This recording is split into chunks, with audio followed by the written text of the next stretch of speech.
Seven, 6, 5, 4, 3, 2, 1. You'll never have the sacred stone. Oh, this you crazy mother.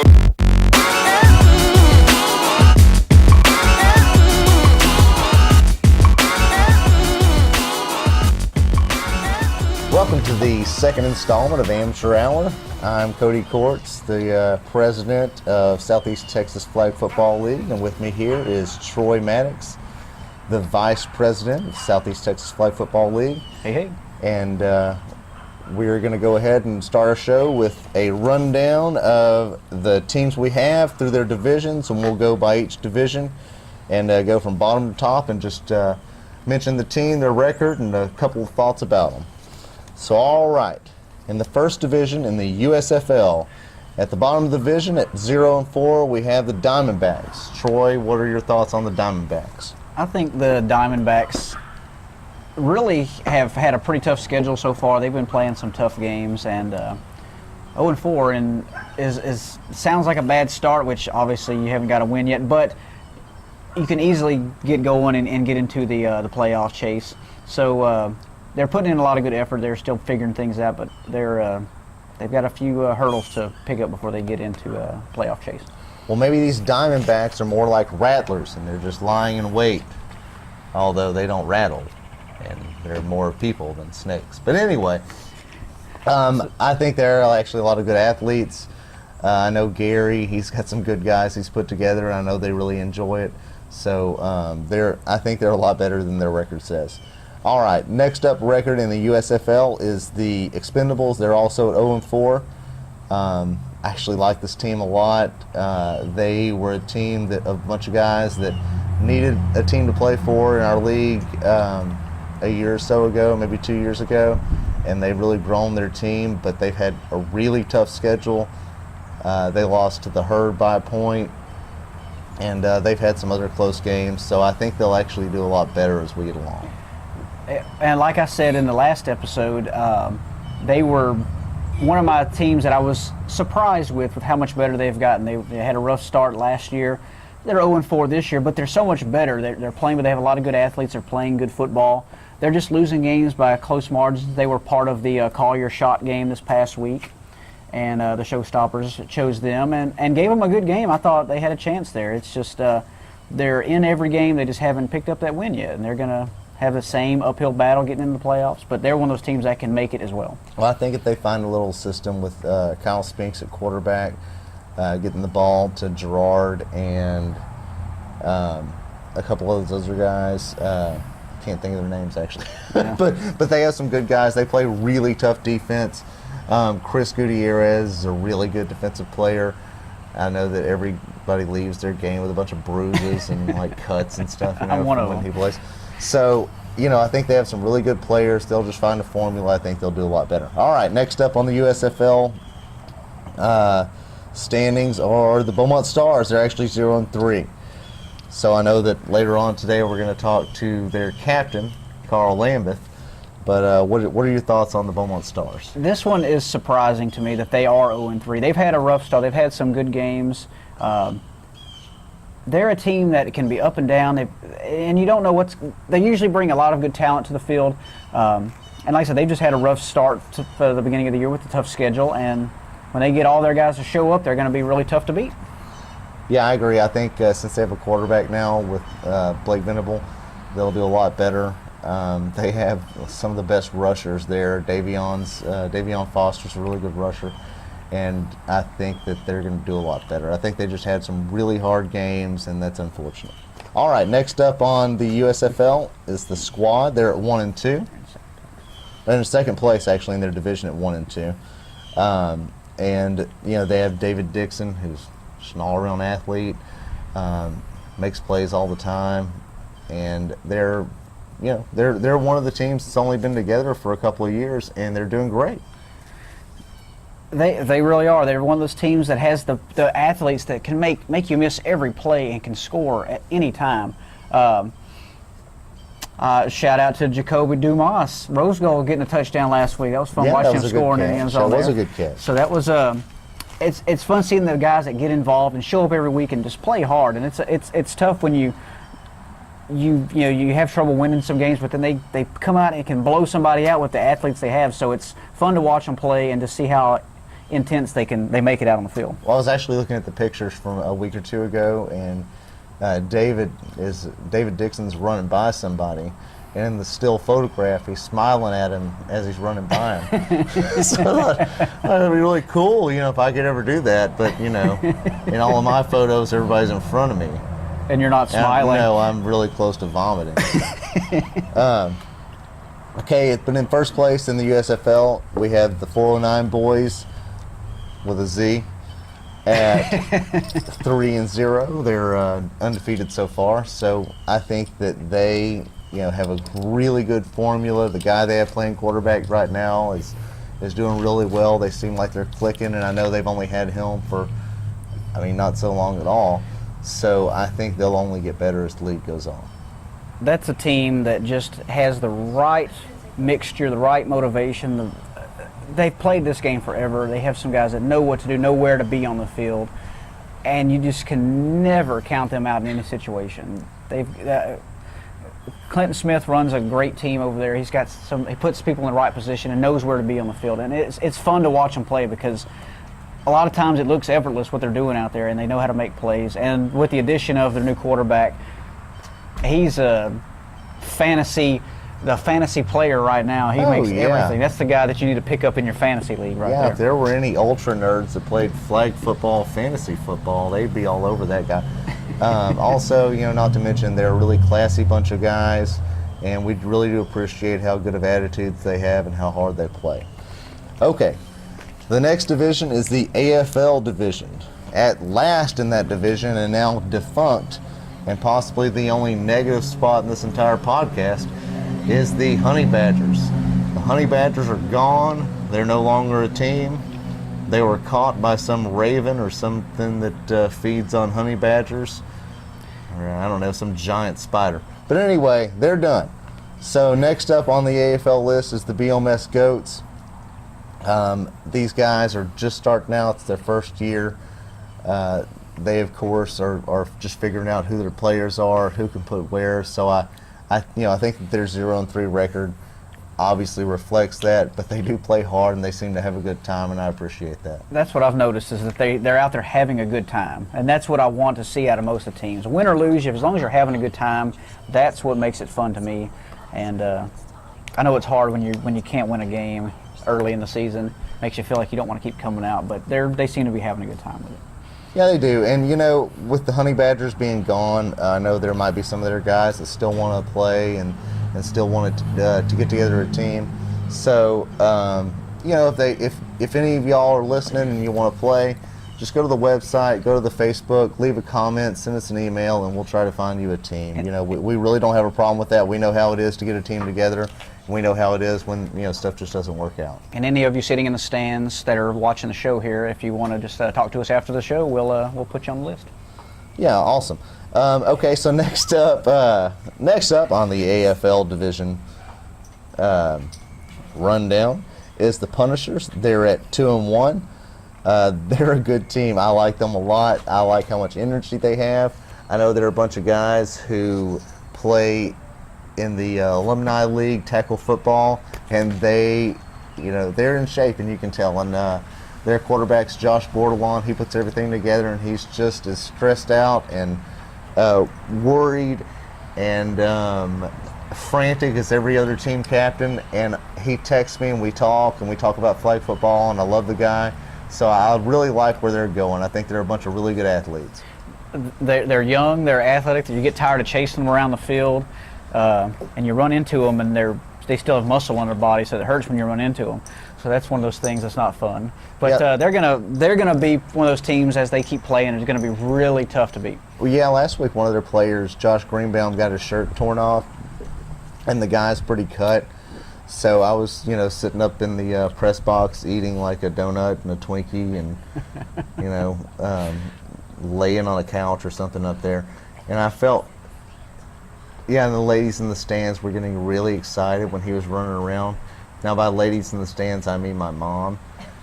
And possibly your wife? Yeah, well, no, my wife doesn't go. She doesn't show up to these things. She's got a lot of she's got a lot of tax preparing to do, so Except she's for last not week there. when she said she came out to all of them. However, my wife will be there on Fill the Stands week. April 2nd. April 2nd, when we want to fill the stands with fans. That's a plug because, well, if you're already listening this far into it, we've got you.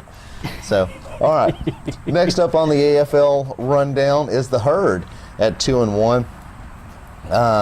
The Herd has seen better days, but I think we're getting better.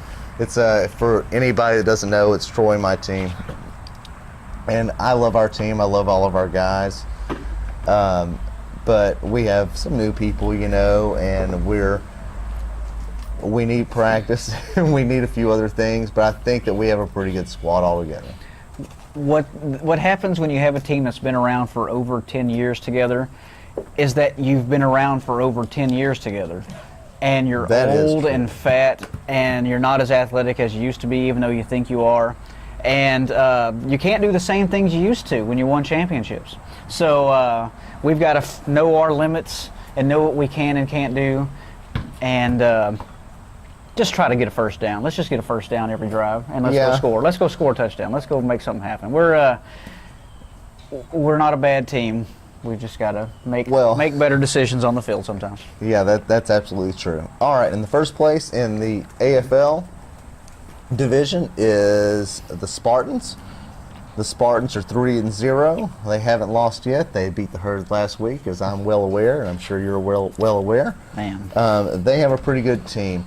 Tootie is their quarterback right now, a.k.a. Ricky Jackson, a.k.a. the beater of my team every time he's ever played us, I believe.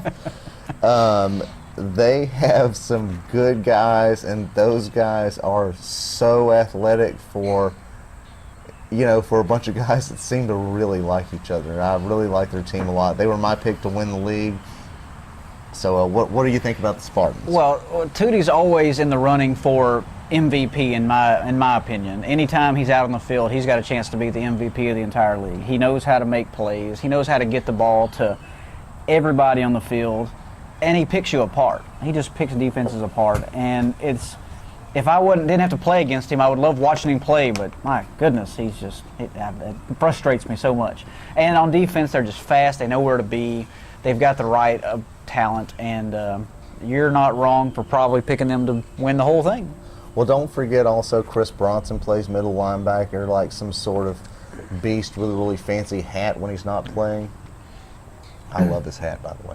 Also, and how about that catch by Big Gully across the middle? Well, I was about to say, they have this fella they call Big Gully that's about 7'2", and the guy can pretty much do anything. He's gotten sacks. He catches down the field. I think I saw him perform open heart surgery one time, but that was just me, in one of my acid trips. But anyway, so the last division we have is the XFL. So at the bottom of the XFL, surprisingly, is the Outlaws. This division is pretty rough. The Outlaws are 2-2. So what do you think happens there? I think with this division, this is the division where I think every team makes the playoffs. There's nobody that will be left out, I don't think, because the Outlaws are at the bottom of the division and played in the championship of the league last season with a chance to win it. And I just think that with Bruce Reyes at quarterback, you're going to have a chance to win every game. You've got some great role players. Sean Square makes plays. You've got some good guys that are just all over the field. So surprisingly, they're at the bottom of the list, but they've got a tough division, and I still think with that division, they're good enough to make the playoffs. Oh yeah, they're a bunch of good guys. I think they'll do just fine. All right, at the second to last place in the division are the Showstoppers, the team that won the league in the fall.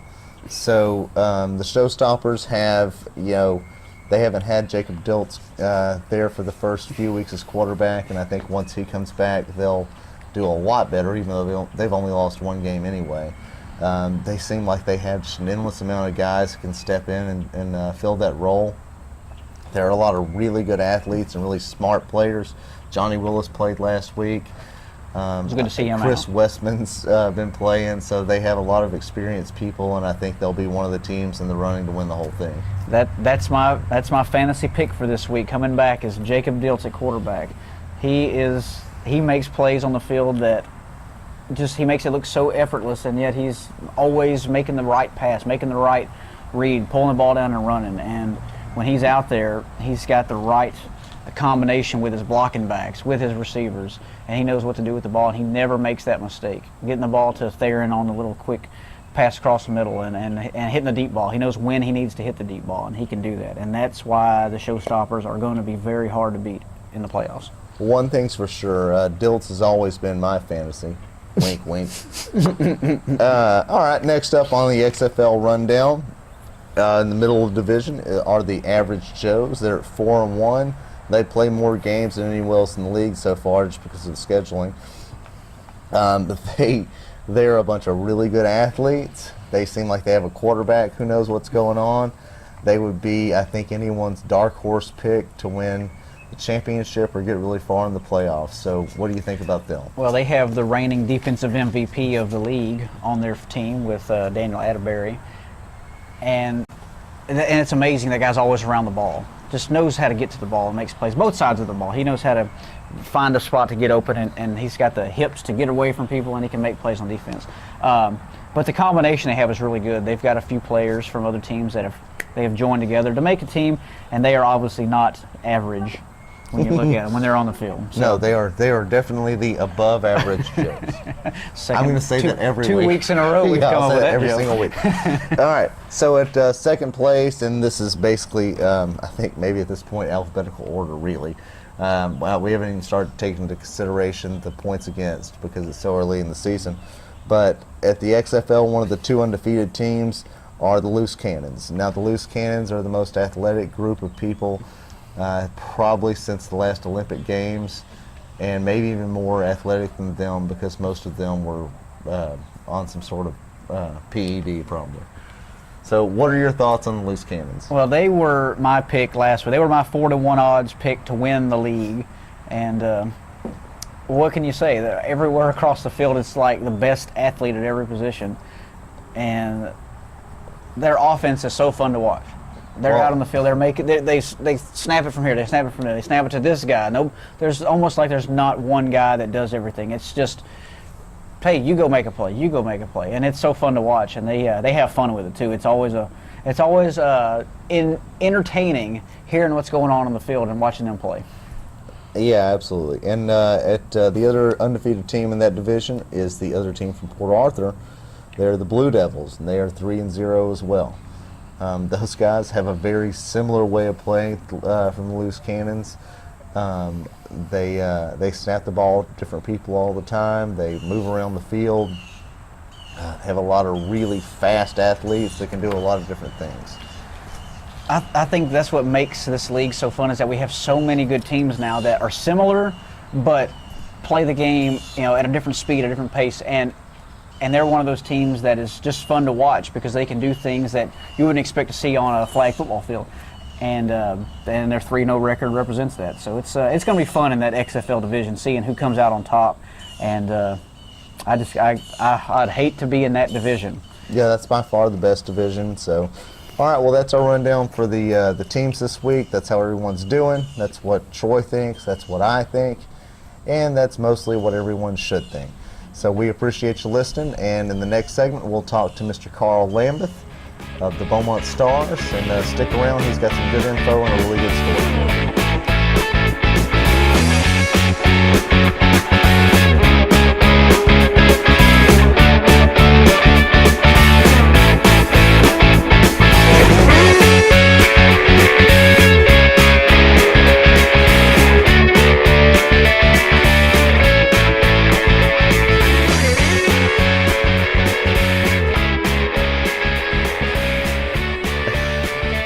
Okay, we're here with our guest segment this week of Amateur Hour.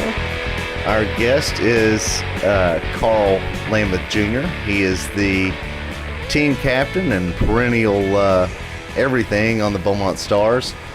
So also Carl is a member of the board, so we really appreciate all his work with that. So without further ado, Carl, why don't you go ahead and tell us how you got your team together? It started back when the league was just getting created. Me and a friend named Johnny Lively, senior flyer, and we decided to get a team going. And So we started getting it going, and ever since then, I just started adding more and more players as we went on, and players have left, and I've had to fill a lot of more spots. Okay, which flyer did y'all see? I believe it was an orange one. It's just an orange. Probably the best flyer you've ever seen, right? Yeah, it was very beautiful. I remember that. Okay, good. All right. What was the biggest challenge when you were first getting your team together? I guess a couple of years ago. Well, I know that you guys went to the scrimmage event we had where we had everybody come before the tournament and play each other. So, what was the biggest challenge of getting people together at the very start? It was really just getting people that were committed and actually wanted to show up and play the game of flag football. I believe that was probably the hardest thing. I thought I had enough people, and then I hit you up and said, man, I might need one extra person. And I was thinking this guy wasn't going to be much of an athlete. And then you give me Brent Tolbear. He's from McKinney, Texas. I'll give him a little shout out here. But he's been one of the best players that I've actually had. And so I want to thank you for giving me that free agent because, he could have been on the herd, but you gave him to the BMT Stars, so thank you. Well, Brent asked to play for a good team, so I thought I would go ahead and give him to y'all. No, he's a super nice guy, and I'm glad that you guys found a team. I know that y'all had one guy that day that wore a cap that was a rainbow-colored umbrella, and I see that he doesn't play with you guys anymore. But he gave it a good effort, didn't he? I don't remember his name. It was like some sort of Irishman or something. But he tried hard. But anyway, hold on, I got a good story about that guy right there. The reason why he does not play on our team anymore was after that scrimmage. Afterwards, he said, "Man, I know a good place that we can all go get a massage." And I kind of freaked the guys out, and we were like, "All right, man, we'll see you later." That's great. That's awesome. One. Okay, I like that. I wouldn't want to be friends with him that much anymore either. Okay, so after y'all's massage, did he quit after that or before that? Oh, well, we kind of quit on him before that massage. He told us that day, and I don't think he even showed up. I think it was a 2-day event. He didn't even show up the next day. So, okay, great. All right. Going on that note of having different players every year, trying to get the same team around, and trying to get cohesive with your team. I noticed you've had, for the 4 seasons that you've played, you've had 4 different quarterbacks. Yes. Tell me how hard it is to get to be a cohesive unit on the offensive side of the field when you have a different quarterback every time. Now, that's the hardest position to play. It's the hardest position to get the best player. How hard is that to get a team cohesive? Well, whenever we first started, I was like, man, I played not college not college athletics, but high school football and track. So I said, man, this is going to be nothing. I could be in there. I could step in there and be quarterback. And first couple plays, I said, all right, yeah, I can't do this. So I went out and I actually got Blake Venable. He's our current quarterback right now. He actually started out with us, and then there was another team that joined named Primetime. There was a little miscommunication there, and so he ended up leaving and went elsewhere. And then I went back to my high school and found a player, Bruce Reyes. He now is the team captain of the Outlaws. He did really, really well, helped me organize it and learn a lot more about flag football. And then unfortunately he left and made his own team, which is they're a very good team. And then I ran into Tootie. He was quarterback in Beaumont for a while. I started getting more veteran players because I just wanted to win, so I wanted to find as many good players as I could, and I know with veteran leadership you can win championships. So that's why I went with him and another player named Marvin Williams, and I really liked what I seen. I think we might have went 9-3, had a bye round. I wish we didn't have that bye round now because we went out flat, 0-12, lost to Bruce. Yep. So you already know that kind of hurt with him leaving that season and him winning. But now we're with Blake. Unfortunately, we started out 0-3. A little rough getting my players there, but with the third week, we only lost to the Loose Cannons. You know, we only lost 13 points. But who else they played? It looks like we did really, really well. So, well, with that, you know, you're talking about you're getting better. You've got some good athletes on the field. You've lost a few quarterbacks, and like I said, it does make it a little more difficult to get things going every year. You're finding new things to do. What's the what is the hardest part about being a captain? Is it getting players, or is it having people show up every week? Or what's the hardest part about being the captain of a team every week? Yeah, most definitely. And since I'm on the board, it's a little hard for me because I want to call my players, maybe an hour or 2 hours out before the game and just check in with them. Hey guys, y'all getting ready? Y'all eating breakfast? You getting ready? And but I have other obligations that I have to do, so I can't really talk to them. So I'm just hoping that they show up. And sometimes they miss it, like the daylight savings time. I thought cell phones did it for them, but obviously not. I was mistaken. I think I only started with like 5, and we picked up a couple players. The squad was so generous to let us pick up a couple players, and they still beat us. So. All right, Carl. I don't have anything else for you, man. Do you have anything else you want to say? Any shout-outs? Any? You can even defame someone's character if you really feel like it. I want to go ahead and do my Aaron Rodgers. We're going to go ahead and run the table. We took our 3 losses. We're winning out. We're going to win this thing. You hear that, everybody? All right, you guys heard it. Carl Lambeth Jr. and the Fighting Beaumont Stars are going to go out and run the table. All right, Carl. Thanks for being with us. We appreciate it. Thank y'all. You have a blessed one. Good man. All right, thanks, man. Do you know where the muffins go? They go along to take your honey. Way down how we build our breakfast down and say my love, love, love. La la la, muscle to muscle, to toe to toe. The there is grip me. Welcome back to Amateur Hour. I'm Cody Courts here with Troy Maddox. We represent the Southeast Texas Flag Football League, for better or worse. So in this segment, we're going to go ahead and go over some comments and questions we've gotten over our theoretical Twitter feed and our hypothetical Facebook posts and whatever social media may exist at some point in the world. So Troy, go ahead and let me know what people think and what they're saying. Well, here's what the people think and what they're gonna what they ask throughout the weeks. And if you have any questions, you can hit us on Facebook or on Twitter at SETXFFL. If you want to. Anyway, our first comment here happens to be from my wife. She called us. She said, "You two are nerds, Is that a quote? but have a good show." Is that a direct quote? That's a direct quote. What from about the have a good show part? Also direct quote. So thank you, Denise, and we appreciate your loyalty to the show.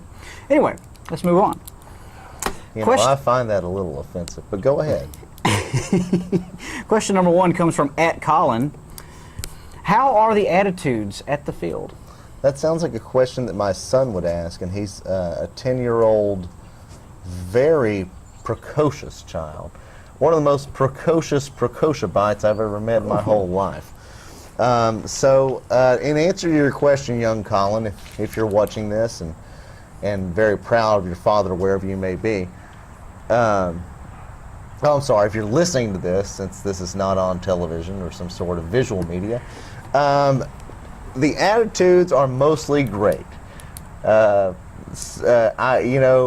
The squeaky wheel always gets the oil, so the poor attitudes and the screaming and yelling and gnashing of teeth and wrenching of clothes is always the stuff that gets noticed, not to get biblical. But for the most part, the attitudes are great. Sometimes I think the refs are called a lot of names that they probably don't like, but hey, what can they do? They're refs. That's the one thing I've noticed about our league and playing in other leagues throughout the area or Houston is that the attitudes here have been pretty good. Everybody seems to come out and enjoy playing, and they're respectful to the field and to the other people out there, the kids and the wives and girlfriends that come out and play. So I think that's been pretty good as the attitudes. I would say the feistiness of the attitudes at the field match the feistiness of the attitude I face at home with my wife and dog.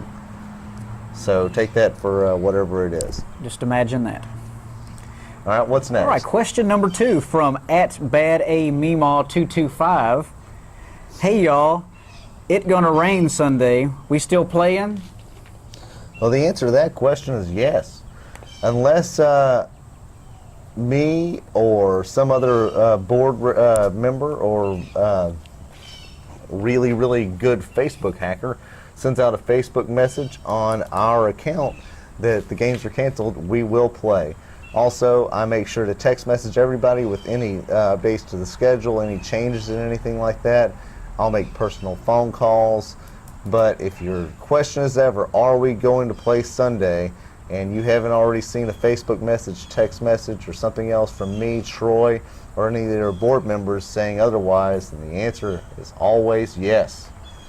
I like it. That field can take a beating, and we got to mark it every so often. But it's we've played out there in some bad weather, so I think it's always be ready to play. Absolutely. We got a Facebook comment here from Patrick Riley. It says 409 boys gonna be number 1. Well, I'm glad that Patrick Riley thinks that. I wouldn't disagree with him, but I wouldn't agree with him because I'm a moderate. What are your thoughts? Hey, if he thinks it, I think the herd's going to be number 1, but we've seen how that goes in the past. Yeah. So, hey, good for him. I hope I'm glad he's out here having a good time. I know he's come a long way to come play out here. So He's got a really smart beard. I would describe his beard as smart. sensible, smart. Yes, Yes. very nice. All right, here's a question. We seem to get this question pretty often. This is from @Wumpa1. When are the videos going to be up? Well, the videos will be up whenever I can pry myself away from driving home, downloading the videos from the SD card onto the computer, and then uploading them to YouTube, which is about a 7 or 8 hour process because YouTube is against SETX FFL, and you should all email YouTube and tell them that for some reason it takes 5 hours to upload a 1 hour video, and that's just ridiculous. But to answer any of your questions as to when the videos are going to be up, I have to account for my personal life and my sanity, so I usually try to have them up by Monday evening, and Monday evening, if that's not going to happen then, I'll definitely always have them up by Tuesday afternoon. So there you go. Monday or Tuesday, how's that? And everybody loves the videos. This is one thing that I think people really love about the league is they get to see themselves play, they get to watch other teams play, and it sets our league apart from other things going on in the area. It's fun to see the videos and the pictures, especially the sideline pictures, and the game of the week video is always fun. People have a good time with that. So Well, we welcome any comments to the videos, anything more you'd like to see. We'll put it all on social media. We don't have a problem with that at all. And if you would like to come out and take your own videos and post them to Facebook or whatever, we would like to take a look at those too, because everybody likes to look at their pictures of playing and having a good time. Oh yeah, we love that. Just tag us in anything you got and we'll put it on there. All right, next question from @JohnDeereGreen. My wife and children are starving because I had to pay to play flag football. Where does my money go? Well, that's a great question. And your money goes to a big palace I have in Versailles. That place is really nice this time of year. They signed a couple of treaties there, but that's not real at all. Actually, your money goes to the championship stuff we give to people. We supply all-star awards to folk. We give people the MVPs and all these other awards. Also, we have to pay for the field. The field costs money, of course. That takes about half of our money just to pay for that because we have a scoreboard. We run lights sometimes. We pay for flags. We always have flags for people to use. And we're always building the league. So what I can guarantee you is all of your money goes to a really good thing, and it goes to making the league better. And also what I can guarantee you is that absolutely none of the board members or myself make any sort of personal profit from any of your league fees.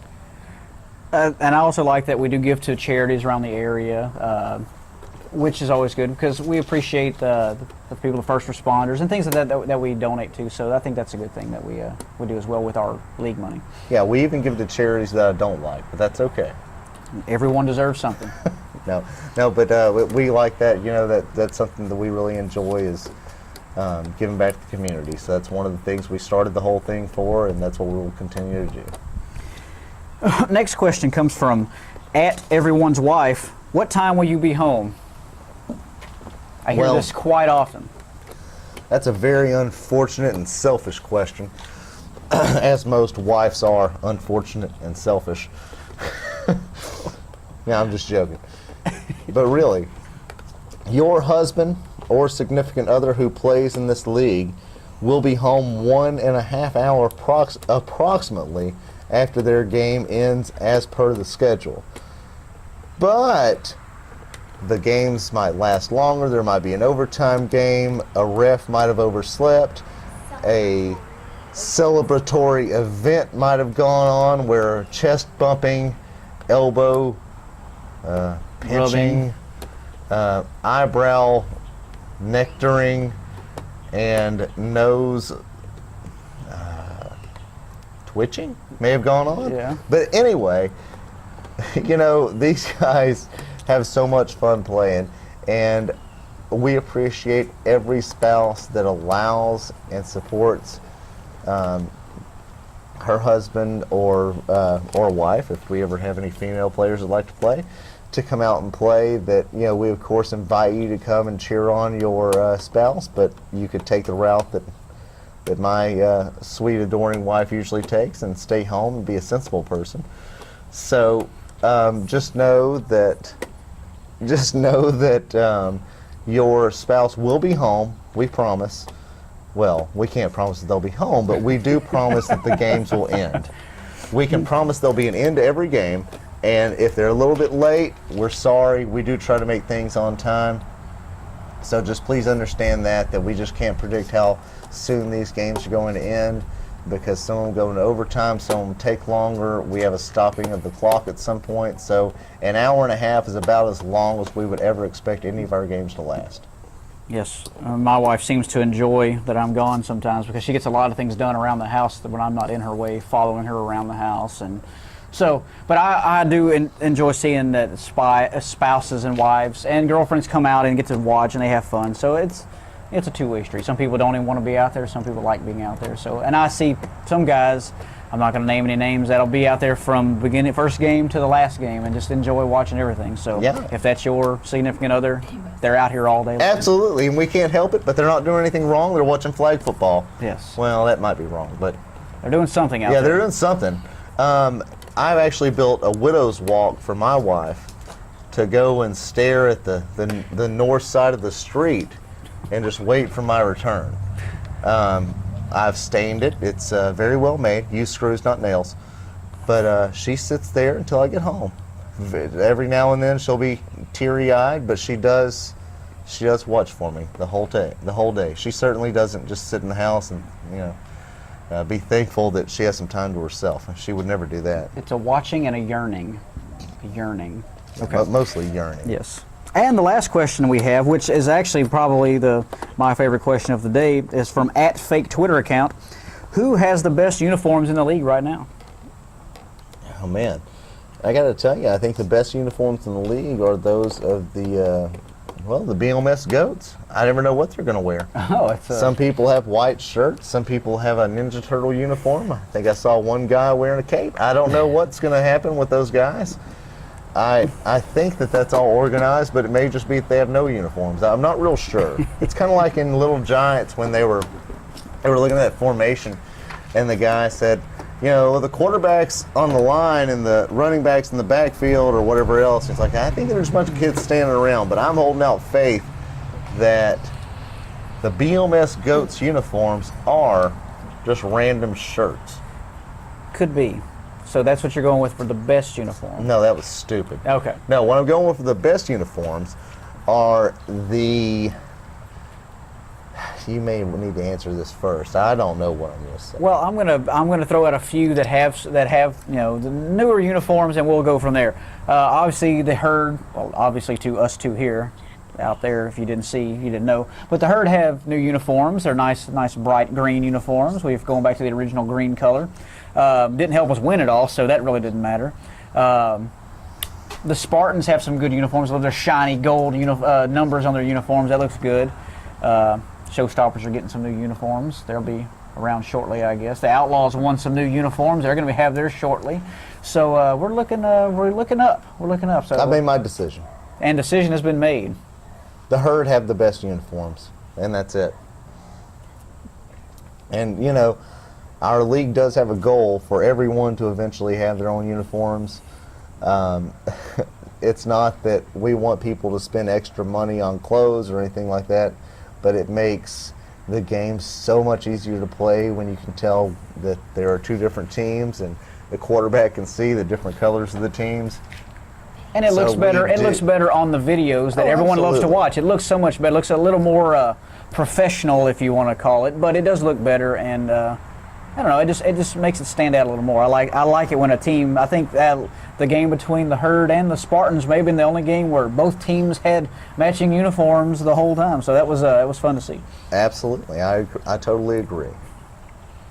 Anything else? That's all the questions that we had so far this week. If you, like I said, if you have any questions, you can hit us on Facebook or at SETXFFL on Twitter, and let us know what you think. Make comments, questions, or tell us we suck or whatever you want. Thank you. Absolutely. I like it. I appreciate the feedback. Oh, also let us know about things you want to hear on the next podcast. We'll go over just about any topic you'd like us to cover, as long as it doesn't involve politics or my feelings toward my dog. We'll go over anything at all that you want. If you'd like to be a guest on the podcast, just email us or tweet us on Twitter or face us on Facebook. However you guys like to communicate, just let us know. We'll have you on as a guest. Just make sure you have a topic ready and you are okay with us being subpar. We aim to try. Do-do-do-do-do-do.